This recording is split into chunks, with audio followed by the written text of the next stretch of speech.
السلام علیکم ویورز، شروع کرتے ہیں ایپیسوڈ نمبر 16۔ دلدار کب سے اس کا انتظار کر رہا تھا۔ مسلسل چکر لگا کر وہ تھک گیا تھا۔ بار بار گھڑی پر نظر جاتی یہ بتا رہی تھی کہ اس کی محبت ناکام رہی ہے۔ ہونٹوں کو بیچے دلدار نے ٹھنڈی آنکھ بڑھی اور چپ چاپ سیڑھیوں کی طرف مڑ گیا۔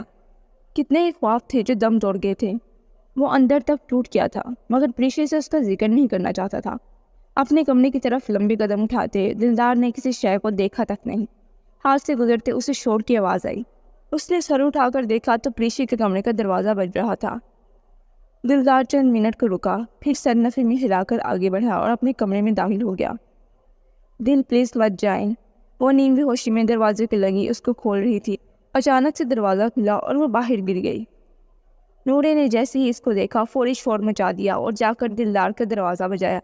وہ بیگ پکڑے باہر آ رہا تھا۔ نورے کی بات سن کر بیگ وہاں ہی چھوڑ کر دلدار بھاگتا ہوا باہر آیا۔ پریشے، آنکھیں کھولو پریشے۔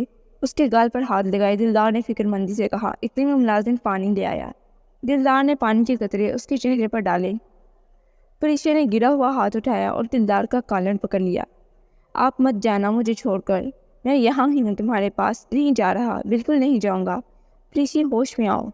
پریشے کے ٹوٹے سے الفاظ دلدار سمجھ گیا تھا اور اس کو اٹھا کر گاڑی میں ڈالا اور ہسپتال لے گیا۔ جیپ کو ڈیرے پر روک کر جمشید فصلوں میں چلا گیا، مگر دھیان اور خیال اسی کی طرف تھا۔ کچھ دیر چکر لگا کر وہ واپس آیا تو فون دیکھا جس پر حاکم کی کافی ساری کالز تھیں۔ جمشید نے پاؤں صاف کیے اور دوبارہ کال ملائی۔ جمشید، یہ کیا حرکت ہے؟ وہ بولتا اس سے پہلے ہی حاکم علی برس پڑا۔ قدر کر، اگر کوئی خود چل کر تیری زندگی میں آیا ہے، تجھے پیار کرتا ہے، تیری فکر ہے، آج اگر وہ واپس نہیں آئے گی، اکیلا رہ جائے گا۔ جمشید، روک لے اس کو پتر، حاکم حویلی کی بہو کو روک لے۔ حاکم کا لہجہ دکھی تھا، کہہ کر اس نے کال کاٹ دی اور جمشید ہیلو ہیلو کرتا رہ گیا۔ کہاں جا رہی ہے ڈاکٹر بوس؟ اور کیوں؟ اور اگر جا بھی رہی ہے تو اچھا ہے، رمان اس کے لیے صحیح ساتھی ہے، مجھ جیسا کم دماغ نہیں۔ جائے، خوش رہے، جمشید نے کہہ کر واپس اپنی جیپ میں قدم رکھا اور ایک زوردار دھماکہ ہوا اور گاڑی اڑ گئی۔ ہیلو ڈاکٹر وفا، میں دلدار بول رہا ہوں۔ میری مسز کی طبیعت خراب ہے، آج ہسپتال ہے نا؟ میں کسی اور سے ان کا چیک اپ نہیں کروانا چاہتا، پلیز آپ بتائیں۔ دلدار نے پیچھے کا ہاتھ پکڑا ہوا تھا۔ دلدار، میری فلائٹ ہے آج شام کی، میرا آنا مشکل ہے، وفا نے نرمی سے بتایا۔ نہیں، آپ وقت نکالیں، ابھی شام ہونے میں بہت وقت ہے، میں پریشی کو لا رہا ہوں، آپ جلدی آ جائیں۔ دلدار نے بتا کر گاڑی کی سپیڈ تیز کر دی۔ اب جانا پڑے گا، چل تھوڑی سی دیر اور پھر تو میں نے چلے ہی جانا، وفا نے خود کو سمجھایا اور تیار ہونے لگ گئی۔ وہ اسپتال پہنچی تو وہاں بھگدڑ مچی ہوئی تھی۔ وفا نے اپنا کوٹ ٹھیک کیا اور اپنے دھیان چلتی اپنے کیبن میں آ گئی۔ اس کے آنے سے پہلے دلدار وہاں موجود تھا۔ وفا کے کہنے پر دلدار نے پریشی کو بیڈ پر لٹا دیا اور اس کی نبض پکڑ کر چیک کرنے لگی۔ پھر بی پی چیک کیا تو واپس اپنی کرسی پر آ کر بیٹھ گئی۔ پریشی کا بی پی بہت لو ہے، ڈرپ میں نے لکھ دی ہے، بہتر ہے گھر جا کر لگوائیں، اس کو مکمل ریسٹ چاہیے، کسی بات کی پریشانی لی ہے، ٹھیک ہو جائیں گی، ایسی کوئی بات نہیں۔ وفا نے ایک پرچہ دلدار کی طرف کیا اور مسکرا کر اس کو تسلی دی۔ بہت شکریہ وفا، آپ نے وقت نکالا، پر آپ کہاں جا رہی ہیں؟ دلدار نے سوال کیا۔ وہ چپ ہو گئی۔ میں امریکہ جا رہی ہوں، بابا کو مس کر رہی تھی تو سوچا مل لاؤں، وفا نے سنجیدگی سے کہا۔ دلدار نے رخصت لی۔ پریشے کو ہلکا سا ہوش آیا، وہ اس کو پکڑ کر اپنے ساتھ لے گیا۔ وفا نے کرسی پر بیٹھے سر جھکا کر ماتھا ٹیبل پر رکھ دیا۔ باہر سے شور کی آوازیں اس کو بہت عجیب سی لگیں۔ پھر فون پر حاکم علی کی کالز دیکھ کر وہ ڈر گئی۔ اس نے کال ریسیو کی۔ جی تاتا جان، وفا نے سوال کیا۔ بہو اب مت جانا، جنگت کی گاڑی دھماکے سے اڑ گئی، وہ بہت زخمی ہے، تم آ جاؤ، جلدی آ جاؤ، میں اس کو تمہارے ہسپتال لے کر آیا ہوں، مجھے کچھ سمجھ نہیں آ رہی، اس کے ماں باپ بھی یہاں نہیں۔ حاکم علی کے رونے پر اس کا دل دب گیا، وہ ایک دم ساکن رہ گئی، دھڑکن تیز ہو گئی۔ جمشید، وہ جلدی سے اٹھی اور باہر بھاگی۔ خان ویلی میں سب اس کے منتظر تھے۔ مائی سرکار کام کے سلسلے میں ایک پارٹی سے ملنے گئی تھی، واپس آئی تو پریشے کا پتہ چلا، دیر تک ہال میں بیٹھی رہی۔ جیسے ہی دلدار کی گاڑی کا ہارن ہوا وہ اٹھ کر باہر آئی۔ دلدار نے پریشے کو پکڑا ہوا تھا، سہارا دیتا ہوا وہ اس کو پریشے کے کمرے میں لے آیا۔ وہاں سب ہی جمع ہو گئے۔ دلدار نے گاڑی کی چابی دی تو نوکر ساری میڈیسنز لے آیا۔ میڈم نے ناشتہ نہیں کیا، پھر دوپہر بھی کچھ نہیں کھایا، بی پی بہت زیادہ لو ہو گیا۔ ڈاکٹر نے مکمل بیڈ ریسٹ بتایا ہے، ابھی اس کو کھانا کھلا دیں آپ، میں ڈرپ سیٹ کر دوں۔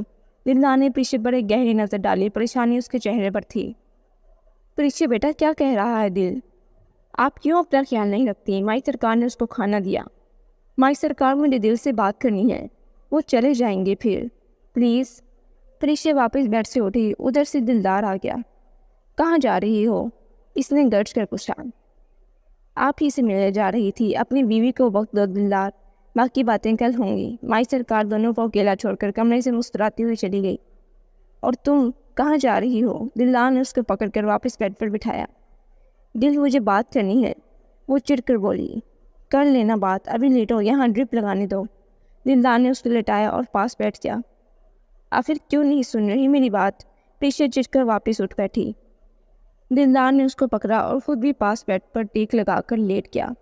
یہاں آؤ میرے پاس۔ باہوں کو کھولے، وہ اس کو بچوں کی طرح ساتھ لگا کر لیٹ گیا۔ بالوں میں انگلیاں پھیرتے وہ پریشا کو نارمل کرنے لگا۔ پریشا کے آنسو اس کے سینے پر گر رہے تھے۔ دلدار نے اس کا چہرہ ہاتھوں میں تھام لیا۔ بہت انتظار کیا ہوگا اور پھر جانے کو تیار ہو گئی؟ دل، آپ ایسے کیسے؟ پریشا چکرا کر بولی۔ دلدار نے اس کے بازو پر سوئی لگاتے اس کو اپنی باہوں میں بڑھ لیا۔ کچھ بھی بات مت کرو، ابھی ہم پاس ہیں، یہ کافی ہے۔ اور یہ تیاری بتا رہی ہے میرے لیے تیار ہوئی تھی۔ اپنے ہونٹ اس کے بالوں پر رکھ کر دلدار پیار سے بولا۔ میری ہر بات جانتے ہو، پھر بھی مجھے سمجھتے نہیں؟ کیوں نہیں جان پاتے کہ مجھے کتنی محبت ہے؟ پریشا نے نم آنکھوں سے اس کے سینے پر بند مٹھی سے مکہ مارا۔ لڑ صبح لینا، ابھی سو جاؤ، تھکان دیکھو چہرے پر، دلدار نے بال درست کرتے ہوئے کہا۔ آپ کی وجہ سے تھکان ہے، پریشا نے خود کو اس کے پاس کرتے ہوئے کہا۔ اچھا، میری وجہ سے؟ پر میں نے تو اپنی بیوی کو چھوا تک نہیں، یہ کب ہو گیا؟ دلدار نے معنی خیزی سے کہا۔ پریشا کے چہرے پر لالی چھا گئی۔ اب مجھ سے یہ باتیں بھی کرو گے آپ؟ پریشا اس کے سینے میں چھپ گئی۔ تو کس سے کرو؟ بیوی ہو اور تمہارا ہی حق ہے، میری باتوں سے لے کر مجھ تک صرف تم۔ دلدار نے محبت پاش لہجے میں کہہ کر کمبل اوپر کیا اور پریشا کو مزید پاس کر لیا۔ جی تو ویورز، ملتے ہیں نیکسٹ ایپیسوڈ میں، تب تک کے لیے خدا حافظ۔